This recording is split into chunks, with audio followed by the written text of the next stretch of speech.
আমি যেটুকুনি ইনফরমেশন নিয়েছি ওনাকে কেউ ইনভাইট করেনি, এবং আমার বলতে খুব দুঃখ লাগছে।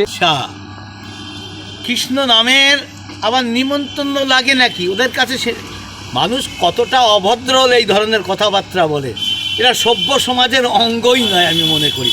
ভগবান কোথায় ওকে ওই পরিবারে জন্ম দিয়েছে, অদ্বৈতর পরিবারে, যে নাম বিলি করার কোনো সীমা নাই, সীমাহীন। আর সেই নাম শ্রবণের জন্য কেউ গেলে বিনা নেমন্তন্নে হয়, নাম শোনার জন্য কেউ বিনা, ওখানে ঐতিহ্য শান্তিপুরের সারা বাংলার মানুষ, সারা নদীয়াবাসী, শান্তিপুরবাসী জানে, হাজার হাজার মানুষ ওখানে যায়, নিমন্ত্রণের জন্য যায়। আমি ওদের মতো বিধায়কগুলো অহংকার করি না। আমি সাংসদ হলেও আমি সাধারণ মানুষ, তাই সাধারণ মানুষ হিসাবেই ওখানে যাই।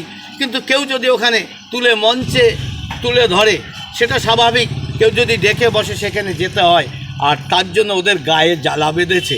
শুধুমাত্র মন্দিরে প্রণাম করে চলে গেছেন, বা তার পরবর্তীকালে এই যে দিনগুলোতে এই মন্দিরের উন্নয়নের জন্য কোনো কথাই উনি ভাবেননি বা বলেন। এসছেন, আপনি ভাবুন না, উনি তো এক্স এমপি ক্যান্ডিডেট, তিনি বিনা নেমন্তন্ন এসছেন। এটা আমার, এবং আমার সাথে কোনো সৌজন্যও তার হয় না।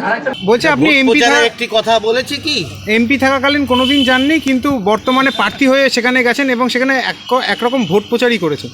ও জানে না, হয়তো ছোট, ওর বাবার কাছে শুনলে পাওয়া যাবে। ওর বাবা আমার বন্ধু, ঠিক, কারণ ওর ওই চৈতন্য দেবের যে 500 বছর পূর্তি উপলক্ষে ঘরে বোধহয় এখনও ছবি আছে, সেই ছবি দেখে ও চিনতে পারবে কিনা জানি না। জগন্নাথ সরকার সেখানে ভলেন্টিয়ারে মুখ্য দায়িত্ব নিয়ে একজন ছিলেন 500 বছর আগে, যখন 500 বছর পূর্তি উৎসব উপলক্ষে। বাচ্চা তখন জন্মায়নি হয়তো। মেলায় যায়, বিভিন্ন সময় যায়, ওখান দিয়ে কতবার যায়, তাই না জেনে ছোট মানুষ বলতেই পারে। ঠিক আছে, সমাজ চোখে দেখতে হবে। ঠিক আছে। উনি প্রসাদ স্কিমের একটা মন্দিরকেও ডেকেছিলেন, করতে পারবেন কি পারবেন না সেটা কিন্তু পরের কথা।